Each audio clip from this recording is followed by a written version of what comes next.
तो निधि, निधि, आज तुम रोहन को स्कूल से ले आना प्लीज़। मुझे अचानक किसी ज़रूरी मीटिंग में जाना है। पता नहीं ये स्कूल वाले वार्षिक उत्सव की तैयारी स्कूल के निर्धारित समय के बाद क्यों रखते हैं। स्कूल की बस तो समय से निकल जाती है और मुझे दफ्तर छोड़कर उसे लेने जाना पड़ता है। लेकिन आज तो मैं बिल्कुल नहीं निकल सकता निधि। आज किसी भी तरह तुम चली जाओ। मैं जानता हूँ तुम्हारा दफ्तर स्कूल से काफ़ी दूर है, लेकिन मेरा भी किसी हाल में निकल पाना संभव नहीं। मुझे बहुत परेशानी हो जाएगी। क्या नीलेश, मैं रोहन के स्कूल से कितनी दूर हूँ? मैं वक्त पर पहुँच नहीं पाऊँगी और तुम मुझे अभी बता रहे हो। नीलेश, रोहन मात्र 6 साल का बच्चा है। यदि हम दोनों में से कोई वक्त पर नहीं पहुँचा तो वह घबरा जाएगा। तुम किसी भी तरह स्कूल पहुँच जाओ। मैं अभी निकलूँगी तो भी पहुँचने में 2 घंटे लग जाएंगे और छुट्टी 1 घंटे में होने वाली है। नीलेश को निधि पर बहुत गुस्सा आया। यह सच था कि रोहन का स्कूल नीलेश के दफ्तर के नज़दीक था, परंतु प्रतिदिन दफ्तर से यूं निकलकर जाना उसके लिए भी आसान नहीं था। नीलेश को सच में बहुत जरूरी काम था। निधि की इस बात से वह बहुत क्रोधित हो गया। निधि, मैं कोई बहाना नहीं बना रहा हूँ। सच में एक जरूरी काम आन पड़ा है। निधि, तुम तो रोहन की माँ हो ना, क्या तुम्हारा उसके प्रति कोई कर्तव्य नहीं है? अभी वह कितना छोटा है, उसे तुम्हारी अधिक जरूरत है। कितनी बार मैंने तुम्हें कहा है कि अभी हमारी प्राथमिकता रोहन है। मेरी इतनी आय तो है ही कि हम तीनों आराम से रह सके, लेकिन ये नौकरी का भूत तुम्हारे सिर से कौन हटाए? सुबह 8 बजे जाती हो तो रात को 8 बजे आती हो। पता है रोहन तुम्हें कितना मिस करता है। खैर, मैं तुम्हें ये सारी बातें क्यों समझा रहा हूँ? तुम्हारे लिए तुम्हारी महत्वाकांक्षाओं से पहले कोई नहीं। तुम आराम से दफ्तर में ध्यान लगाकर काम करो ताकि कोई सहकर्मी तुमसे आगे न निकल जाए। मैं रोहन को लेकर आ जाऊंगा। ऐसा कहकर नीलेश ने फोन पटक दिया। निधि के हृदय में क्रोध, दुख, आत्मग्लानि और पछतावे की मिश्रित भावनाएं उथल पुथल मचाने लगी। निधि को लगा जैसे फोन पटककर नीलेश ने उसे जोर का तमाचा मारा हो, जिसकी गूंज ने उसके तन मन को झकझोर कर रख दिया था। रोहन को छोड़कर जाना उसके लिए भी आसान नहीं था। हर माँ की तमन्ना होती है कि वह अपने बच्चे के साथ ज्यादा से ज्यादा समय बिताए, उसकी बातें सुने, उसे अपनी बातें सुनाए। नीलेश ने कितनी आसानी से उसके मातृत्व पर प्रश्न लगा दिया। आखिर दिन रात की कड़ी परिश्रम के बाद भी क्या पाया उसने? किसके लिए वह इतनी परिश्रम करती है? भगवान ना करे कहीं रोहन के साथ वही घटना घट जाए जिसने कभी उसके बचपन को तबाह कर दिया था। तब क्या करेगी वह? कैसे करेगी अपने बच्चे का पालन पोषण? और यह बात दिमाग में आते ही उसने अपने अतीत की वह भयानक घटना याद आ गई। उसी भयानक घटना का हृदय विदारक चित्रण उसके मानस पटल पर दिखने लगा। कितनी खुश थी वह जब पापा ने उसकी 10वीं सालगिरह पर शिमला का प्रोग्राम बनाया था। निधि और उसकी माँ ने जमकर ठंडे कपड़े बैग में भर लिए थे।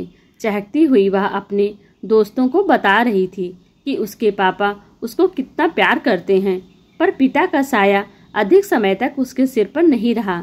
हाईवे पर उनकी गाड़ी का ट्रक से एक्सीडेंट हो गया, जिसमें निधि के माता पिता बुरी तरह जख्मी हो गए। निधि चूंकि पीछे बैठी थी, इसलिए उसे ज्यादा चोट नहीं आई।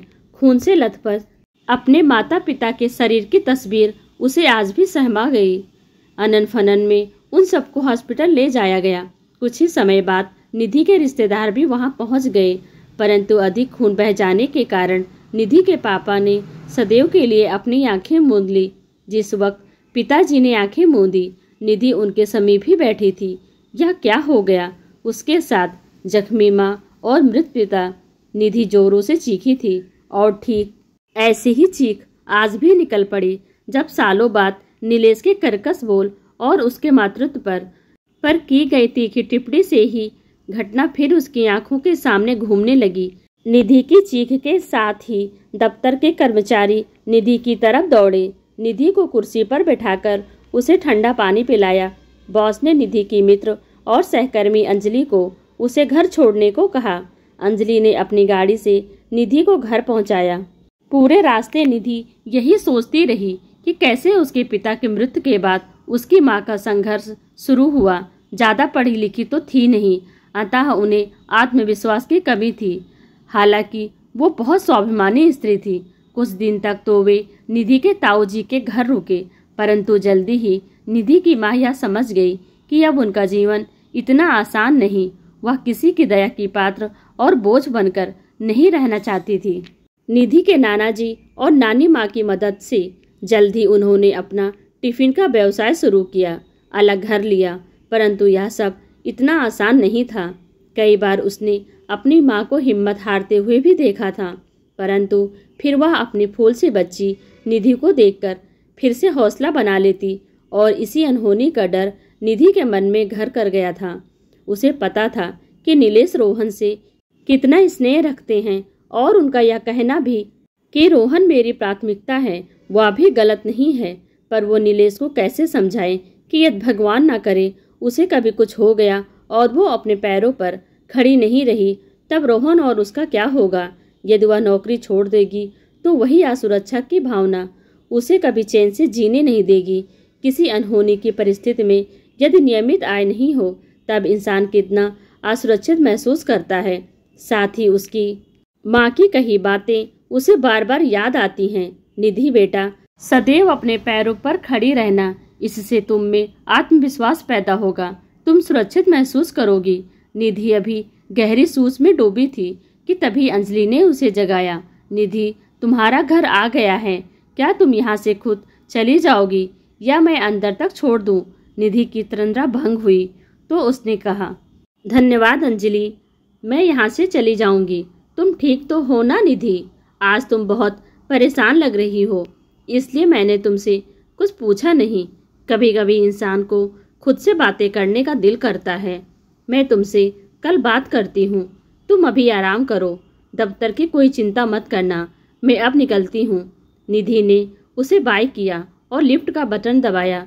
निधि का फ्लैट 10वीं मंजिल पर था। निधि ने दरवाजे से नीलेश और रोहन के हंसने की आवाज सुनी। उसने अपनी चाबी से दरवाजा खोला। रोहन उसे देखते ही आकर लिपट गया। नीलेश ने उसे आश्चर्य से देखा लेकिन कुछ पूछा नहीं। रोहन ने कहा, आज मम्मी और पापा इतनी जल्दी घर पर? आज तो मजा आ जाएगा। मम्मी पापा, आप ऐसे ही घर जल्दी आया करो ना, आप लोग कितना लेट आते हैं। और मम्मी, आप तो पापा से भी लेट आती हैं, मैं आपको कितना मिस करता हूँ। निधि ने नीलेश की तरफ देखा और फिर रोहन से कहा, बेटा, मेरी तबीयत ठीक नहीं है, इसलिए आज अंजलि आंटी ने मुझे गाड़ी से नीचे तक छोड़ दिया।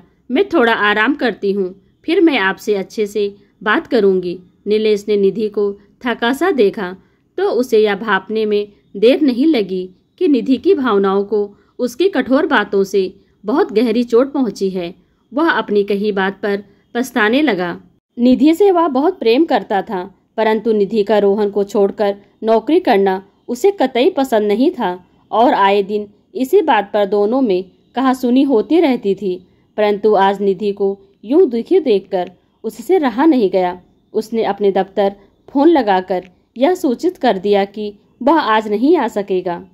फिर वह 2 कप गरम चाय लेकर निधि के पास गया। उसने देखा कि निधि की आंखों से अविरल अश्रुधारा बही जा रही है। यह देख नीलेश ने महसूस किया कि उसने आज बहुत ज्यादा कह दिया। शायद क्रोध में कुछ ऐसी बातें भी कह दी जो उसे नहीं कहनी चाहिए थी, परंतु मुंह से निकले शब्द क्या कभी वापस आ सकते हैं। नीलेश ने निधि का हाथ अपने हाथों में लिया तो निधि फूट फूट कर रो पड़ी। नीलेश ने उससे कहा, मुझे माफ कर देना निधि, आज मैं तुमसे बहुत कुछ कह गया। पता नहीं मुझे कभी कभी क्या हो जाता है। सच मानो तुम्हारा दिल दुखाकर मैं भी कभी खुश नहीं रह सकता, परंतु रोहन को लेकर मैं थोड़ा संवेदनशील हो जाता हूँ। निधि, तुम्हें पता है मेरी मम्मी भी मुझे दादी के पास छोड़कर नौकरी पर जाती थी। जहाँ तक मेरे बचपन की यादें जाती हैं, मैं केवल अपनी दादी को ही पाता हूँ। माँ पापा के पास मेरे लिए कभी समय नहीं होता था। मैं तरस जाता था, उनके साथ के लिए बहुत रोता था। तब दादी ने मुझे सहारा दिया, परंतु जल्द ही वह साया भी मेरे सिर से उठ गया। उस वक्त मैं मात्र 10 वर्ष का था। मैं दादी की मौत के बाद बिल्कुल अकेला पड़ गया।